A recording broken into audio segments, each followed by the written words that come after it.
Alors une fois qu'on a fertilisé l'arbre comme ça, on peut améliorer le processus, on peut amener, il y a des petites techniques qui peuvent faciliter l'absorption de l'engrais organique. Donc moi ce que je fais parfois, c'est j'amène une espèce de jupe qui sont faites en fibre de coco ou en toile de jute, que je viens positionner au-dessus de mon engrais comme ça.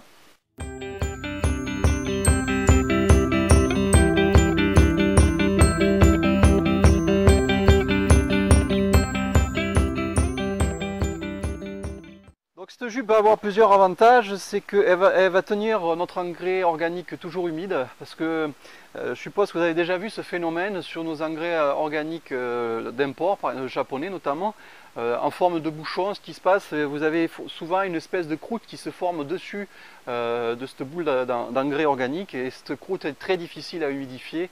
Donc quelque part, je pense qu'on perd un peu d'engrais organique à cause de cette croûte. Alors que si on pose une jupe comme ça, notre engrais sera toujours humide et chaque fois qu'on arrosera, il sera aussitôt disponible pour les plantes.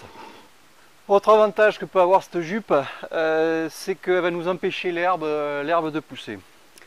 Alors, je vais entendre certains d'entre vous, ouais, mais si tu fais comme ça, l'engrais organique, il va colmater notre substrat, etc.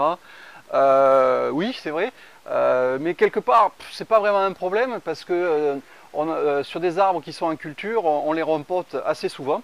Alors si c'est vraiment un problème pour vous, il y a des petites solutions qui nous permettent d'éviter ces bouchages, d'éviter ces colmatages par l'engrais organique. Donc je vous montre ça. Une des solutions, c'est d'apporter de la sphaigne du Chili. Ce produit, je vous l'ai déjà présenté sur ma vidéo sur les substrats. La sphaigne du Chili, on va la positionner dessus, comme ça.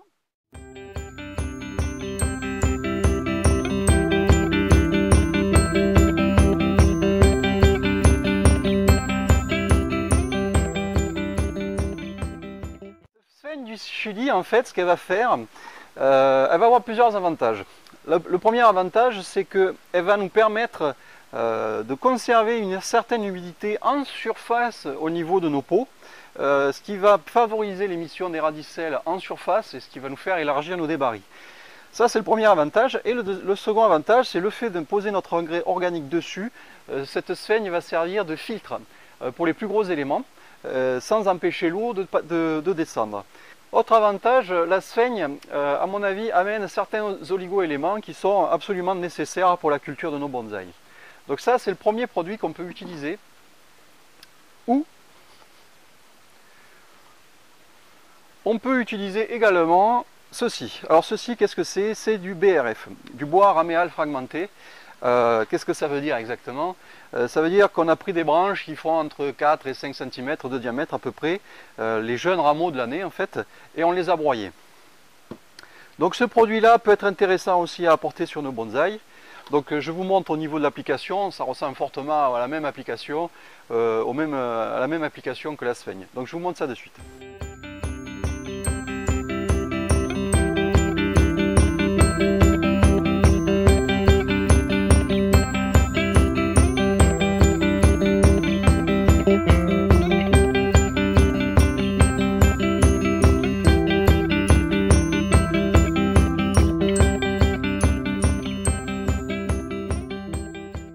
Personnellement, je préfère le BRF à la sphaigne, peut-être parce que j'ai beaucoup de résineux.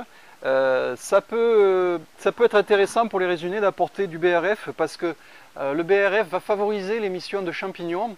Le champignon, c'est le seul organisme qui arrive à attaquer le bois. Et ce champignon, à mon avis, favorise également la mycorhize qui peut se développer dans nos pins qui sont nécessaires. Ça, je l'utiliserai plus pour des feuillus, ce qui peut arriver parfois si vous avez des oiseaux, notamment des merles, ils sont assez champions pour faire ça, qui viennent gratter et puis qui viennent démonter tout ce que vous avez fait.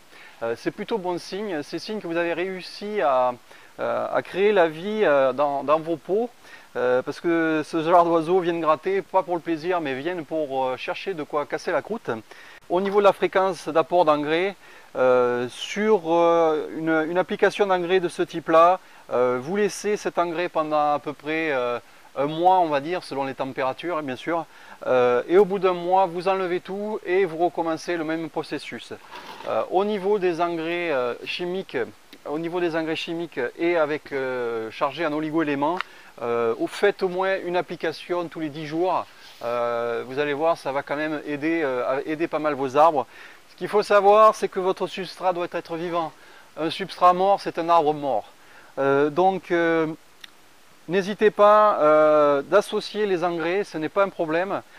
Engrais organiques et engrais chimiques, pour moi, sont complémentaires. Donc, pourquoi s'en priver? Donc j'espère que cette vidéo vous a plu. C'est un survol rapide sur les engrais. Si vous avez des questions, n'hésitez pas à me les poser sur ma chaîne ou sur mon Facebook Vital Bonsaï. Je vous dis à bientôt pour une prochaine vidéo. Au revoir.